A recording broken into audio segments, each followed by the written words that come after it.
The final fleet of the Krex Dominion emerged from hyperspace like death itself. Over 1,000 warships, each one bristling with weapons designed to crack planets. At their center rode the massive command ship Absolute Conquest, home to Supreme Overlord Throne, the highest ruler of the Krex. Admiral Sarah Chen stood on the bridge of the Defiance, watching the enemy formation take shape.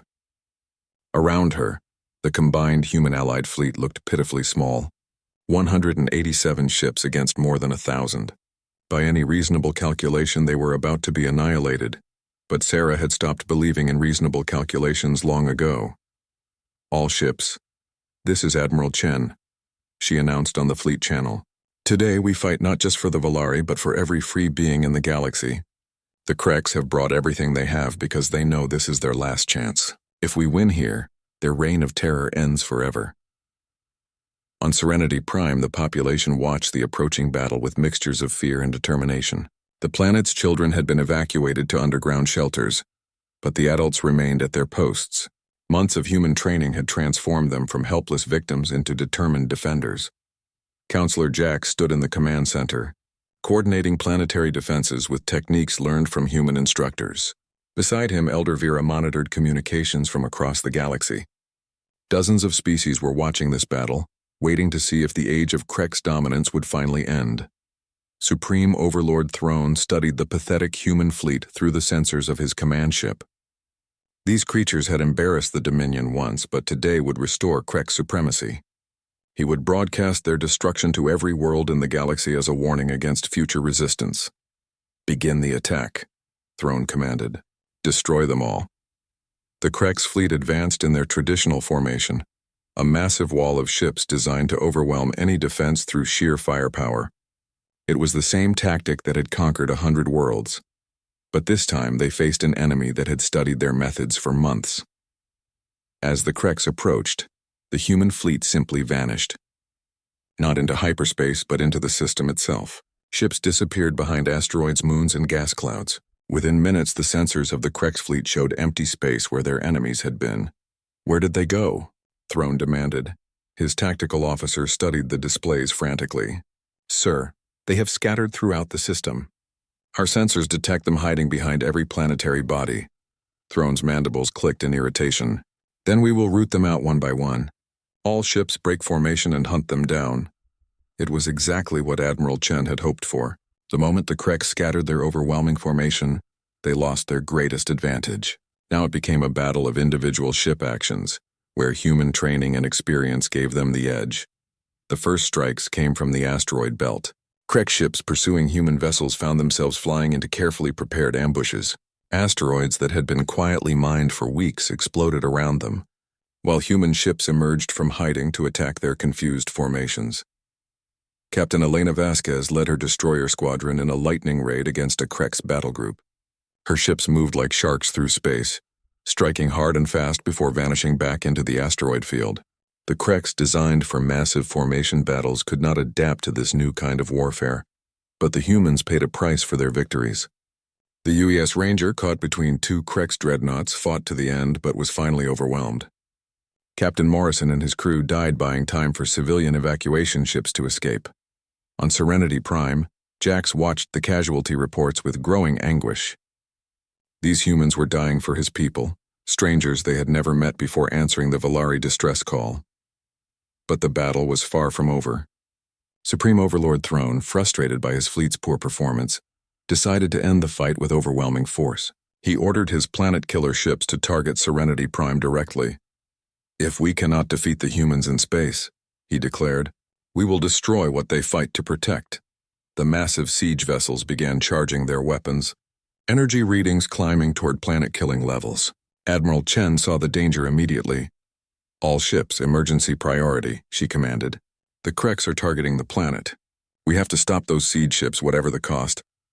What followed was the most desperate assault in human military history. Every available ship threw itself at the Krex siege vessels, trying to stop the planet-killer weapons before they could fire.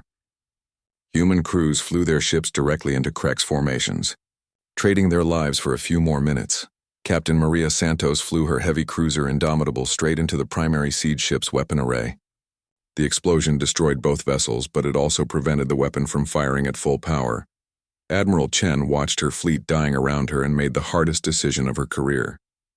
The human formation could not stop all the siege ships in time, but there was one chance left. "This is Admiral Chen to all human vessels," she announced calmly. "I am implementing Protocol 7. All ships are to withdraw to minimum safe distance immediately." Protocol 7 was something no human captain ever wanted to hear. It meant the fleet commander was making a solo attack with no expectation of survival. "Admiral, no," came Captain Rodriguez's voice over the communication channel. "There has to be another way." "There is no other way," Sarah replied. "And that is an order, Captain. Get our people clear." Sarah took the Defiance on a direct course toward the Krex command ship. Her plan was simple and desperate. Ram the Absolute Conquest at maximum velocity, destroying both vessels and hopefully disrupting the Krex command structure. But as she flew toward certain death, something unexpected happened. Other ships began following her. "UES Yorktown, moving to support the Admiral," came a voice over the radio. "UES Thunderbolt, we are with you," came another. One by one, the entire human fleet disobeyed direct orders and followed their commander into what should have been a suicide attack. They could not save their admiral, but they would die with her. Supreme Overlord Throne watched the human ships approaching and felt something he had never experienced: genuine fear. These creatures were flying directly into certain death without hesitation. What kind of beings chose to die rather than surrender? The collision never came. At the last moment, Admiral Chen pulled the Defiance into a sharp turn that took her alongside the Krex command ship rather than into it.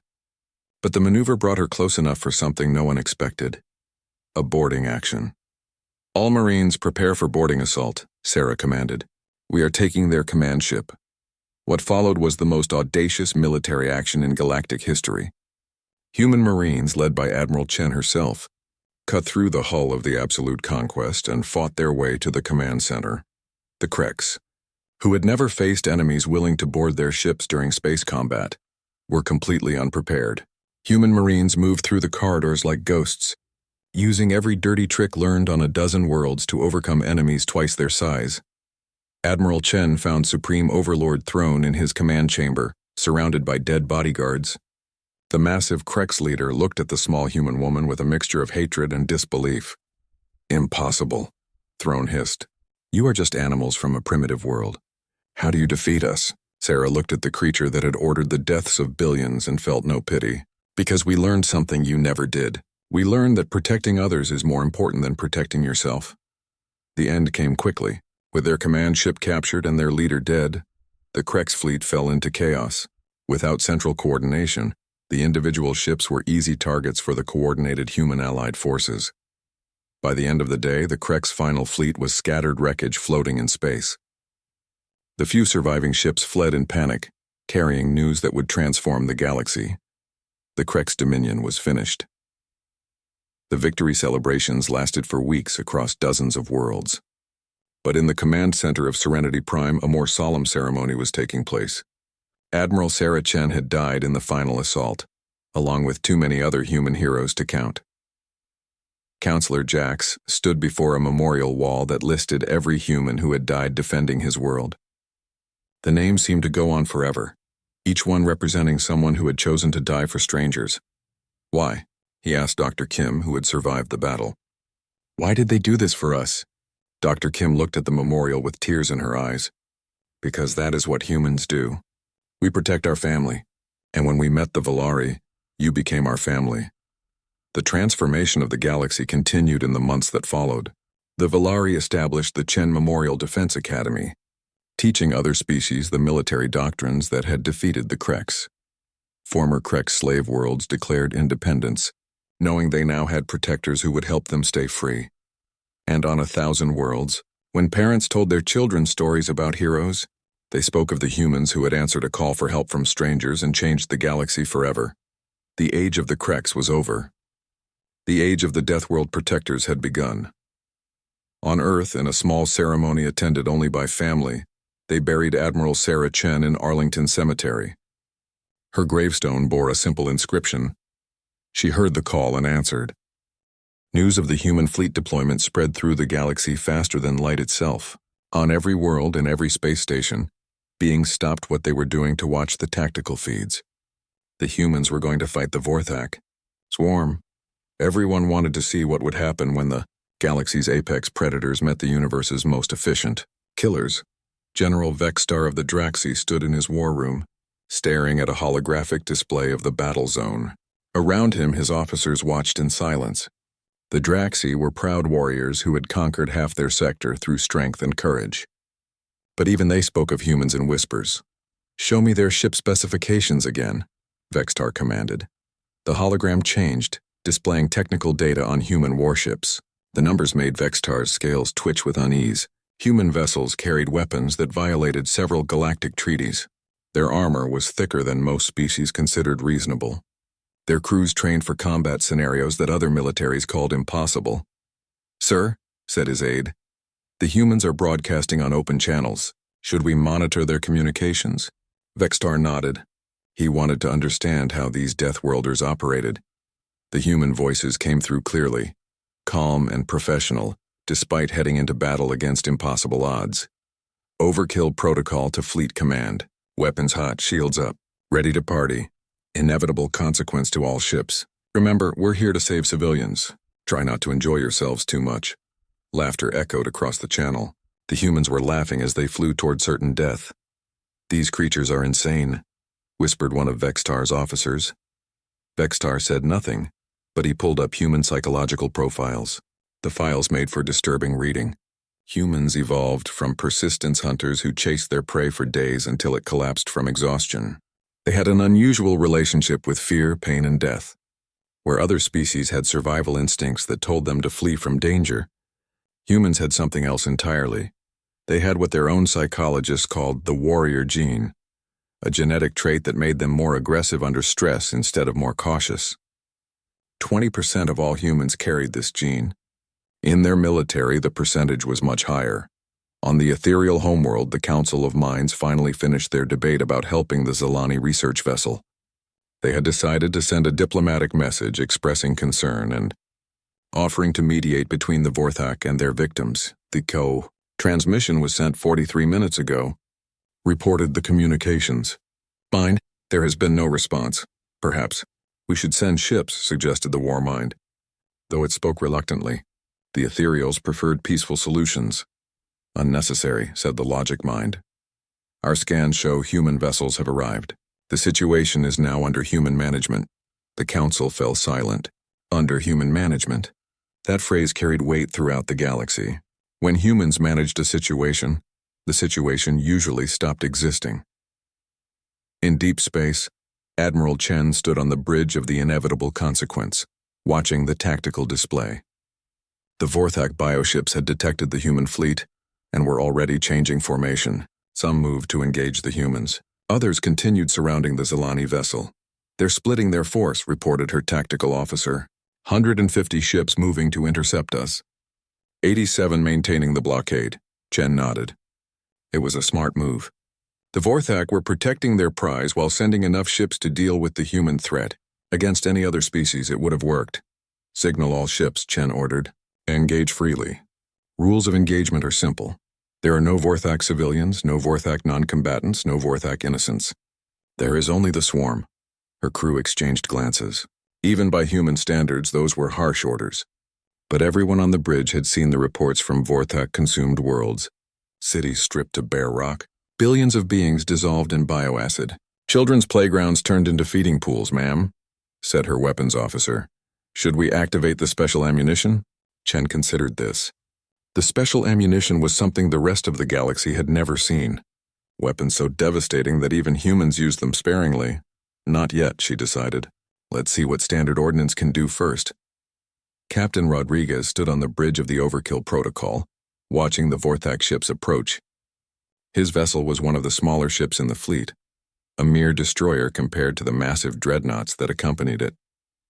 But Rodriguez loved his ship like a child. "Distance to target?" he asked. 2 million kilometers and closing, replied his navigator. "They're moving fast for bioships." Rodriguez smiled. He had been fighting aliens for 15 years. Bugs, robots, energy beings, crystal creatures, he had killed them all. But the Vorthak were special. They were the monsters that other monsters feared. Weapons, target the lead bioship. Let's show them what humans can do. On worlds throughout the galaxy, beings watched the tactical feeds with fascination and growing horror. The human ships moved unlike any vessels they had ever seen. Most species built ships for exploration, trade, or defense. Humans built ships for war. The human destroyers darted between larger vessels like hunting hounds. Their cruisers advanced in perfect formation, shields overlapping for maximum protection. Their dreadnoughts moved slowly but inexorably, like floating fortresses of death. But it was their fighters that truly frightened other species. Human pilots flew small, fast ships directly into enemy fire. They performed maneuvers that should have turned their bodies into liquid, yet somehow they survived, and their weapons found their marks with impossible accuracy. Dr. Kithvar watched from the bridge of his research vessel as the human fleet engaged the Vorthak. He had never seen anything like it. The humans fought with a combination of technology and fury that defied understanding. "How are they moving like that?" asked Yenna, staring at the tactical display. "Those acceleration forces should kill their crews." Kethvar had read about human physiology. They evolved on a high-gravity world with an unusually dense atmosphere.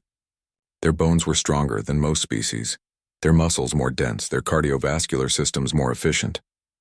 What would kill other beings humans called Tuesday. But it was more than just physical toughness. The humans fought like they enjoyed it.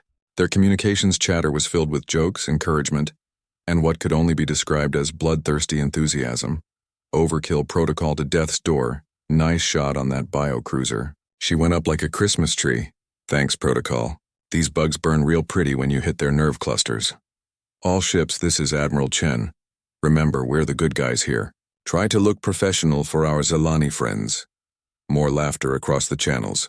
On the Draxi homeworld, General Vextar watched the battle unfold with growing unease. The humans were winning. Not just winning, they were dominating. Ship after ship of the Vorthak swarm died under human weapons. "Their kill ratio is 3-1, reported his intelligence officer. "No, wait, 5-1. The Vorthak can't get through their shields." Vextar studied the human tactics. They used overlapping fields of fire, coordinated strikes, and something he had never seen before. They actively sought out the most dangerous enemies to engage first. Most species tried to pick off weak targets. Humans went straight for the biggest, meanest bioships they could find. "Sir," said his aide quietly, "perhaps we should reconsider our policy regarding the humans." Vextar nodded slowly. The Draxi had always assumed they were the dominant military power in their sector. Watching the human fleet carve through the Vorthak swarm like it was made of paper, he realized how wrong they had been. In the battle zone, the first Vorthak bioship exploded under human fire. Then another. Then 10 more in rapid succession. The swarm, which had terrorized the galaxy for 1,000 years, was being systematically destroyed by creatures from a single world. Admiral Chen watched the display with satisfaction. This was going better than expected. The Vorthak were dangerous, but they had never faced an enemy that fought back with such intensity. "Ma'am," said her communications officer, "we're receiving a transmission from the Vorthak swarm. They want to negotiate." Chen raised an eyebrow. In all her years of fighting, she had never heard of the Vorthak trying to negotiate with anyone. "Put it through." The voice that came through the speakers was the collective consciousness of billions of Vorthak drones, all speaking as one. "Human predators," the voice hissed. "We propose exchange. We take the small prey ship and leave your territory. No more conflict between swarm and human death pack." Chen looked around her bridge. Her crew stared back at her, waiting for orders. "Send a reply," Chen said calmly. "Tell them we have a counteroffer." The message went out on all frequencies, broadcast so loudly that half the galaxy could hear it. "This is Admiral Sarah Chen of the Terran Colonial Defense Network. The Zalani research vessel is under our protection. You have 2 choices. Leave this system immediately or we will reduce your entire swarm to component atoms. You have 60 seconds to decide." The communication channel went silent. On tactical displays across human space, military commanders watched the Vorthak fleet's response. They chose to fight. And in that moment, Dr. Kethavar realized he was about to witness something that would change the galaxy forever. The moment the Vorthak chose to fight, space itself seemed to change. Dr. Kethvar had seen space battles in documentaries and war films, but nothing had prepared him for the reality of human warfare. The human ships moved with deadly purpose.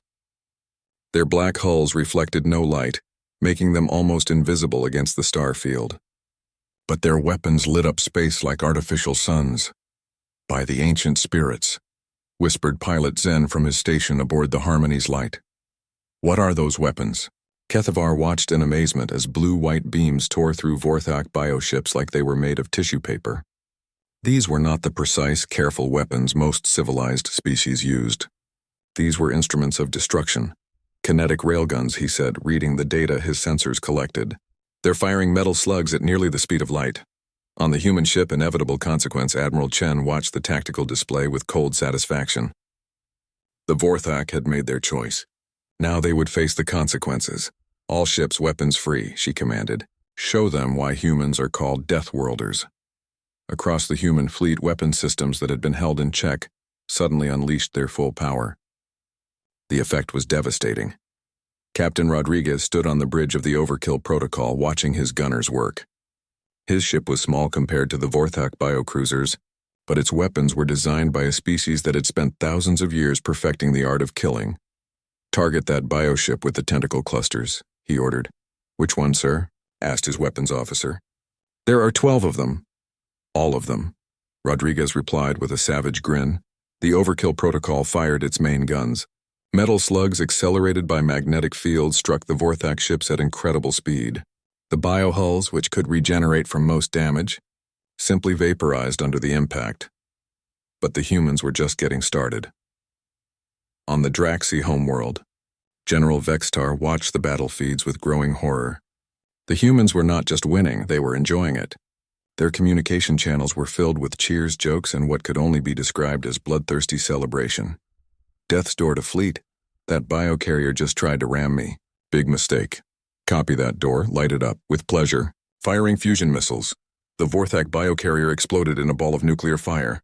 On the human communication channels, someone actually whooped with joy. "These humans are monsters," whispered one of Vextar's officers. Vextar said nothing, but he was beginning to understand something that chilled him to his core. The humans were not monsters. They were something far worse. They were professionals. This level of destruction was normal for them. In the ethereal collective's crystal towers, the Council of Minds watched the battle in stunned silence. They had studied human military doctrine for years, but seeing it in action was entirely different. "Their weapons are violating the Galactic Weapons Convention," observed the Law Mind. "The humans never signed that convention," replied the Logic Mind. "They said it would interfere with their ability to protect civilians by committing genocide?" asked the Ethics Mind. The Logic Mind considered this. "The Vorthak do not qualify as civilians under any definition. They are a collective consciousness dedicated to consuming other species. The humans appear to be treating them as a pest infestation." On the tactical display, another wave of Vorthak bioships died under human fire. Dr. Kethavar watched the battle from the relative safety of his research vessel.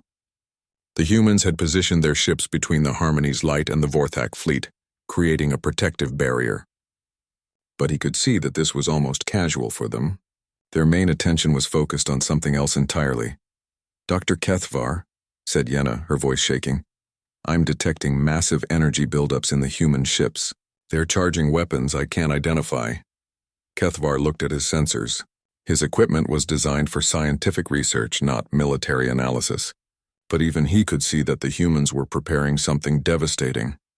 "Admiral Chen to all ships," came the broadcast on open channels. "Deploy antimatter warheads. It's time to end this." Antimatter. Kethavar felt his blood turn cold.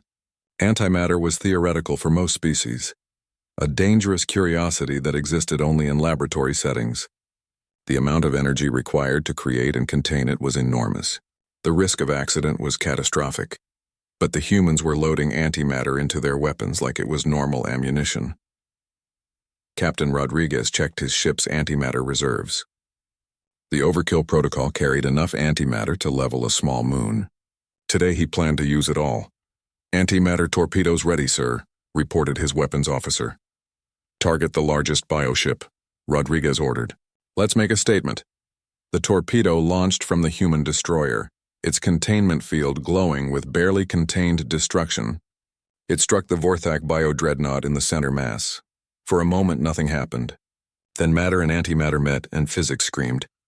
The explosion was visible from 3 star systems away. The bio-dreadnought, which had been the size of a city, simply ceased to exist. The energy release was so massive that nearby Vorthak ships were destroyed by the radiation alone. On worlds throughout the galaxy, beings watched the feed in stunned silence. The humans had just demonstrated a level of destructive power that most species couldn't comprehend, but they were not done. All ships, focus fire on the biocarriers, Admiral Chen commanded. Cut off their ability to spawn new drones. The human fleet concentrated their attack on the largest Vorthak vessels. Railguns, fusion missiles, particle beams, and antimatter warheads created a storm of destruction that turned the vacuum of space into a hell of exploding biomatter. The Vorthak swarm, which had destroyed hundreds of civilizations, found itself facing an enemy that fought with technology they could not understand and tactics they could not counter. On the bridge of the Harmony's light, Dr. Kethvar watched the systematic destruction of the swarm with a mixture of relief and terror. The humans were saving his life, but they were doing it with a level of violence that shocked him. "How many Vorthak ships are left?" he asked. 43, Yenna replied. "Down from 237. The humans have destroyed them all in less than 30 minutes. 30 minutes. The Vorthak swarm that had threatened to consume his world, that would have devoured billions of lives, had been reduced to scattered survivors in half an hour. But the humans were not stopping. If anything, they seemed to be increasing their attack intensity. "Inevitable consequence to all ships," came Admiral Chen's voice. "Begin search and destroy operations. I want every Vorthak organism in this system eliminated." "Ma'am," came a reply from one of the ship captains. "Some of the bioships are trying to flee." "Then catch them," Chen replied coldly. "The Vorthak do not get to run away from this. They chose to threaten civilians. Now they face the consequences." Human ships peeled away from the main battle, chasing down fleeing Vorthak vessels with ruthless efficiency. The hunters had become the hunted, and the humans were very good at hunting. Dr. Kethvar received a communication request from the human flagship. Admiral Chen's face appeared on his screen. She was a small, older woman with gray hair and tired eyes. She looked like someone's grandmother, but those eyes held a coldness that made Kethvar shiver. "Dr. Kethvar," she said politely, "I am Admiral Sarah Chen of the Terran Colonial Defense Network. Are you and your crew safe?" "Yes, Admiral," Kethvar replied. "Thanks to you and your fleet. We are in your debt." Chen's expression softened slightly. "No debt necessary, Doctor. We're just doing our job. However, I need to ask you some questions about the Vorthak force that attacked you." "Of course. Anything I can tell you." "How long were they in the system before they detected your ship?" Kethvar thought about this. "Our sensors first detected them approximately 6 hours ago. But they could have been here longer." Chen nodded. "Were they conducting any scans of nearby systems? Any signs they were gathering intelligence?" "Yes," Kethvar said, growing alarmed. "They performed deep scans of 17 different star systems. Systems with inhabited worlds?" Admiral Chen's expression grew even colder. "I see. Thank you, Doctor. We'll have a medical ship transport you to safety within the hour." The communication ended, and Kethvar was left staring at a blank screen. Something in the Admiral's tone suggested that this battle was not over. If anything, it was just beginning. On the bridge of the inevitable consequence, Admiral Chen turned to her intelligence officer. "Send a message to Fleet Command," she ordered. "Priority Alpha. The Vorthak swarm was conducting reconnaissance for a major invasion. Request immediate deployment of the Deep Strike Fleet." Her officer's hands hesitated over the controls.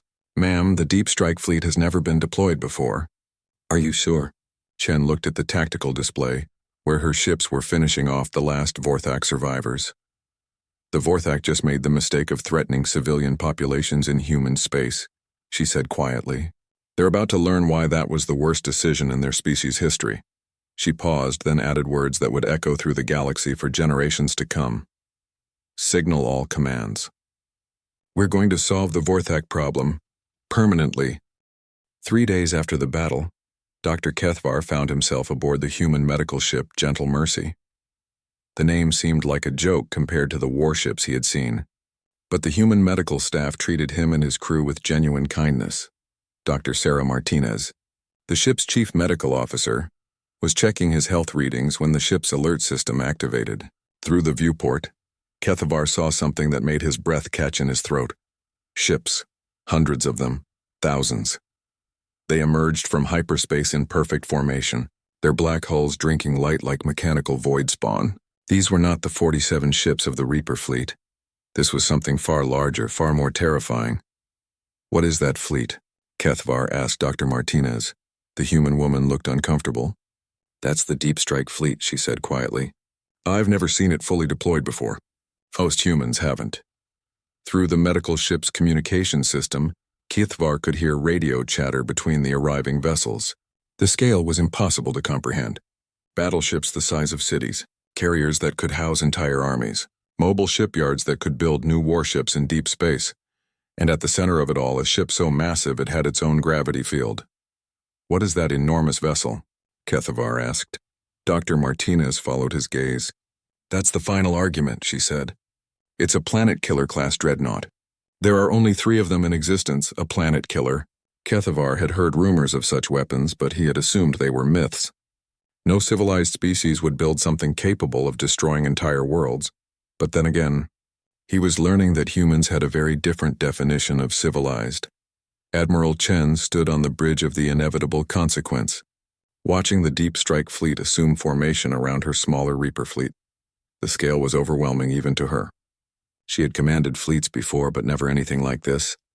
"Admiral," said her communications officer, "you're receiving a priority message from Fleet Admiral Jackson aboard the final argument." Chen nodded. She had served under Jackson before. He was old-school military, the kind of officer who believed that overwhelming force was the kindest option in the long run. Jackson's face appeared on her screen. He was a large man with silver hair and scars that spoke of a lifetime in combat. "Admiral Chen," he said without preamble, "I've reviewed your report on the Vorthak reconnaissance mission. Your assessment is that this was preliminary to a major invasion?" "Yes, sir," Chen replied. "They conducted deep scans of 17 civilian systems. The attack patterns suggest they were mapping our defensive capabilities." Jackson nodded grimly. "And your recommendation?" Chen had thought about this for 3 days. The Vorthak were the galaxy's oldest and most persistent threat. They had consumed hundreds of worlds, billions of lives. Every time they were driven back, they returned stronger. "Complete elimination of the Vorthak species," she said. "Not defeat. Not containment, extinction." Jackson was quiet for a long moment. "That's a hell of a thing to recommend, Admiral." "Yes, sir." "It is? But you're right," Jackson continued. "The Vorthak don't negotiate. They don't surrender. They don't change. They just consume. And now they're threatening human-protected space." He paused, then added, "The politicians back on Earth have given us full authorization. Operation Clean Sweep is approved." Chen felt a chill run down her spine. Operation Clean Sweep was the human military's plan for dealing with existential threats. It had never been used before because no threat had ever been deemed worthy of complete annihilation. Until now. On the Draxi homeworld, General Vextar stood in his command center, watching intelligence reports flow in from across the galaxy. The human Deep Strike fleet was moving toward Vorthak space, and its size defied comprehension. "Sir," said his intelligence chief, "our estimates show over 3,000 human warships, and they're still coming." Vextar looked at the tactical displays. The humans were not just sending a fleet. They were sending an armada. Ships were arriving from every corner of human space, including vessels that intelligence agencies had never seen before. "What are those massive ships in the center formation?" he asked. "We're not sure, sir. They're larger than anything in our databases. Our analysts think they might be mobile weapons platforms." Vextar studied the images. The ships were huge, angular, and covered in weapon ports. They looked like flying fortresses designed for one purpose, destruction. "Sir," his aide said quietly, "should we warn the Vorthak?" Vextar considered this. The Draxi had no love for the Vorthak, but the idea of an entire species being eliminated bothered him. It set a precedent that made him uncomfortable. "Send a message to the swarm," he decided. "Tell them the humans are coming with overwhelming force. Suggest they consider evacuation to dark space." His aide looked surprised. "Sir, the Vorthak have never retreated from anything." "Then they're about to learn humility," Vextar replied grimly. In the crystal spires of the ethereal collective, The Council of Minds was in emergency session.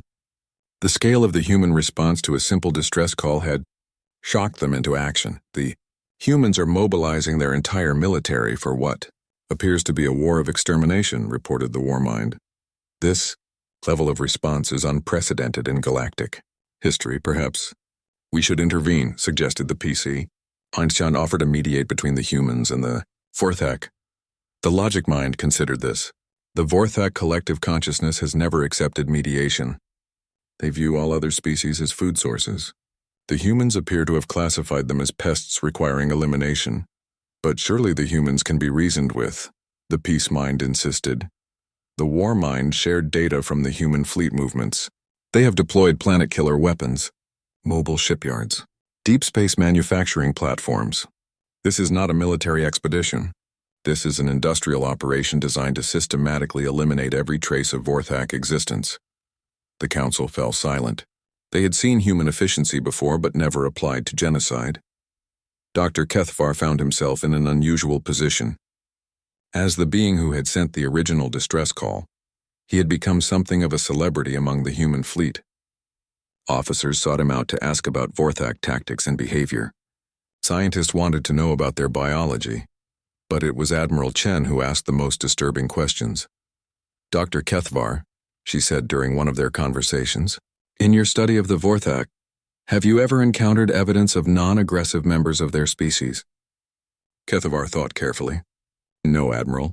The Vorthak operate as a collective consciousness. Individual drones have no independent thought. They exist only to serve the swarm, and the swarm's purpose? Consumption.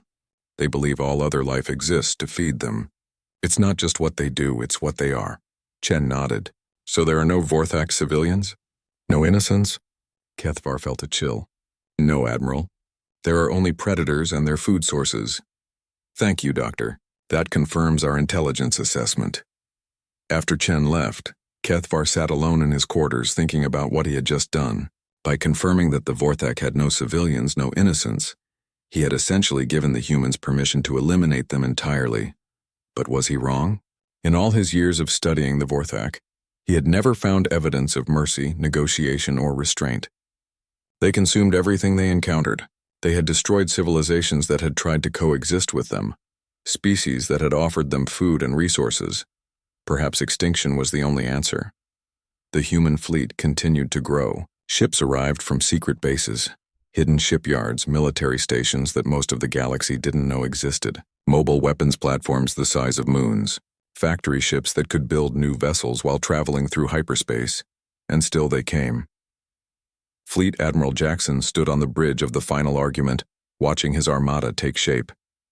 In 40 years of military service, he had never commanded anything like this. The political authorization had been clear. Eliminate the Vorthak threat permanently. But Jackson understood what that really meant. They were about to commit genocide on a galactic scale. An entire species would cease to exist because they had threatened human-protected civilians. Sir, said his tactical officer, all fleets are reporting ready. We have confirmation of Vorthak homeworld locations and major staging areas. Jackson nodded. The humans had been gathering intelligence on the Vorthak for decades, waiting for the day when action would be necessary. That day had come. Send a message to all fleet commanders, he ordered. Operation Clean Sweep is authorized. Rules of engagement are simple. Complete elimination of all Vorthak organisms, ships, and infrastructure. No survivors, no exceptions. He paused, then added words that would haunt him for the rest of his life. We're about to make the galaxy a safer place. God help us all. Across the human armada, weapons powered up. Factories began producing specialized ammunition. Scientists activated experimental weapons that had never been tested in combat. The largest military operation in galactic history was about to begin, triggered by a simple distress call from a peaceful research vessel. Dr. Kethvar watched through his viewport as the human fleet prepared to jump to hyperspace. Soon they would arrive in Vorthak space. Soon, the swarm that had terrorized the galaxy for 1,000 years would face an enemy that fought wars the way humans fought them. 6 months later, Dr. Kethvar stood in the council chambers of the Galactic Federation, looking out at representatives from 200 species. He was no longer just a simple research scientist. The being who had sent the distress call that changed everything had become the galaxy's unofficial ambassador to humanity. The chamber was buzzing with nervous energy. Everyone wanted to know the same thing. What had happened to the Vorthak swarm? The answer was simple and terrifying. They no longer existed. Ambassador Rexhai of the Altarian Republic stepped forward, his 4 arms spread in a gesture of confused concern. Dr. Kethavar, surely you exaggerate. An entire species cannot simply disappear. Kethavar activated the holographic display at the center of the chamber. The image showed a star map of what had once been Vorthak territory. Where bioships had once swarmed between the stars, there was now empty space. 17 Vorthak homeworlds, Kethavar said quietly. 347 colony systems. Over 2,000 mobile fleets, all eliminated in the span of 6 standard months. The chamber fell silent. The scale of destruction was impossible to comprehend. General Vextar of the Draxi military stepped forward. His proud warrior species had dominated their sector for centuries, but even they seemed diminished in the wake of human efficiency. The humans, Vextar said slowly, they didn't just defeat the Vorthak, they erased them. As if they had never existed, Kethavar nodded. He had seen the intelligence reports. The human campaign had been systematic, thorough, and absolutely relentless. They hadn't just destroyed Vorthak ships and worlds. They had eliminated every trace of Vorthak biology, down to the microscopic level. When they discovered that Vorthak genetic material could remain dormant for centuries, Kethavar continued, they developed weapons that sterilized entire star systems. Weapons that break down matter at the molecular level. Ethereal coordinator Zephlin floated forward, her crystalline form shimmering with distress. Surely the humans faced some resistance. The Vorthak had terrorized the galaxy for 1,000 years. Kethavar called up combat footage from the human fleet. The assembled representatives watched in stunned silence as human ships carved through Vorthak defenses like a hot knife through ice. The Vorthak tried everything, Kethavar explained. They threw their entire remaining swarm at the human fleet. 3 million bioships in the final battle at the Nexus system. And, asked Ambassador Rexhai, the humans destroyed them all in 18 hours, without losing a single ship. The chamber erupted in shocked whispers. The Draxi delegation was particularly disturbed. They prided themselves on military excellence, but the human performance was beyond anything they could comprehend. Kethavar continued his presentation. The humans didn't just fight the Vorthak. They studied them, learned their weaknesses, and developed specific countermeasures for every aspect of Vorthak biology and technology. He showed them images of human laboratories where scientists had dissected Vorthak organisms, learning how they reproduced, how they communicated, how their collective consciousness operated. They created weapons specifically designed to disrupt the Vorthak hive mind, Kethavar said, biological agents that turned the swarm's greatest strength, their unity, into their greatest weakness. The ethereal delegation was particularly horrified by this. Their species valued mental connection and collective thought. The idea of weaponizing consciousness itself was deeply disturbing to them. But surely, Coordinator Zephlin said desperately, the humans will now turn their attention to peaceful pursuits. The threat is eliminated. Kethavar wished he could agree. But he had spent 6 months aboard human ships watching their military operate. He had learned things about the species from Earth that kept him awake at night. The humans, he said carefully, have established something they call the Terran Protectorate. Any species that threatens civilian populations will face the same fate as the Vorthak. The chamber erupted in alarmed voices. Representatives from warrior species, trader confederations, and exploration guilds all began talking at once. The implications were staggering. General Vextar slammed his armored fist on his podium, calling for order. Are you saying the humans have appointed themselves the galaxy's police force? Not police, Kethavar corrected. Exterminators. They've made it clear that they consider threats to civilian populations to be existential problems requiring permanent solutions. He activated another display, showing human fleet movements across the galaxy. Black ships patrolled trade routes, investigated distress calls, and positioned themselves near potential conflict zones. They're not conquering territory, Kethavar explained. They're not demanding tribute or submission. They're simply watching, waiting for the next species to threaten innocent lives. Ambassador Kelthron of the Saurian Empire, A species known for aggressive expansion shifted uncomfortably in his chair. His people had been planning to invade several weaker systems, but those plans had been quietly shelved after news of the Vorthak extinction spread. What if we object? Kelthran asked. What if we refuse to acknowledge human authority over galactic affairs? Kethavar looked at him sadly. Then you would be classified as a threat to galactic stability. And threats to galactic stability receive the same treatment as the Vorthak. The words hung in the air like a death sentence. Every representative in the chamber understood the implication. The humans had demonstrated that they could eliminate an entire species with terrifying efficiency. Any opposition to their new role as galactic guardians would result in extinction. Surely, said Coordinator Zephlem, we can reason with them. Negotiate some kind of treaty or agreement? Kethavar had tried that himself. 6 months ago, he had requested a meeting with Admiral Chen to discuss the implications of human intervention in galactic affairs. Her response had been simple and chilling. Dr. Kethavar, you sent us a distress call asking for help. We helped. Now we're making sure no one will ever need to send another call like that again. When he had asked about the rights of other species, about the principle of non-interference, Chen had shown him images from Vorthak-consumed worlds. Cities dissolved in bioacid, playgrounds turned into feeding pools, billions of beings reduced to organic soup. This is what happens when good people do nothing, she had said. Never again. Kethavar shared this conversation with the assembled representatives. The chamber fell silent as they absorbed the implications. The humans weren't interested in negotiation or compromise. They had seen the ultimate result of galactic apathy, the near consumption of an innocent research vessel, and the threat to 17 civilian worlds. They had decided that such situations would never arise again. General Vextar stood slowly, his warrior's pride warring with practical reality. So we have a choice, he said grimly. Accept human protection and live in peace, or reject it and face extinction. That's not quite accurate, Kethavar said. You have a choice between peaceful coexistence and being classified as a threat. The humans don't require submission or acknowledgement. They just require that you don't threaten civilians.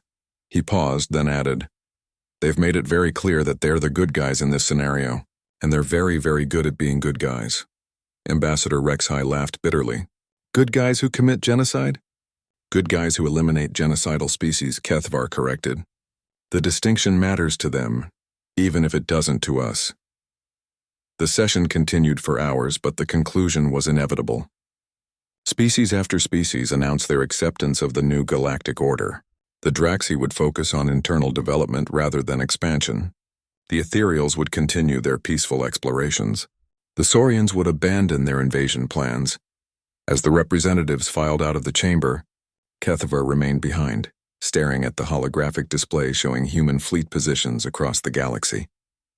Black ships at the edge of every system watching and waiting. His personal communicator chimed. Admiral Chen's face appeared on the screen.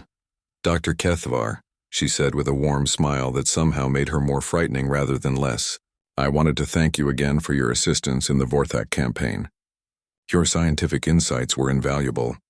Admiral, Kethavar replied carefully. The Galactic Council has just voted to accept the Terran Protectorate. There will be no organized resistance to human oversight. That's wonderful news, Chen said, and she seemed genuinely pleased. We're not interested in ruling the galaxy, Doctor. We just want to make sure everyone can live in peace. And if someone threatens that peace? Chen's smile didn't change, but her eyes grew cold. Then they become our problem to solve. Permanently. After the communication ended, Kethavar sat alone in the empty chamber. Outside the windows, he could see a human patrol ship gliding silently past the station. Its black hull reflected no light, making it almost invisible against the stars. He thought about the distress call he had sent 6 months ago, a simple plea for help from a research vessel under attack. He had just wanted someone to save his life and the lives of his crew.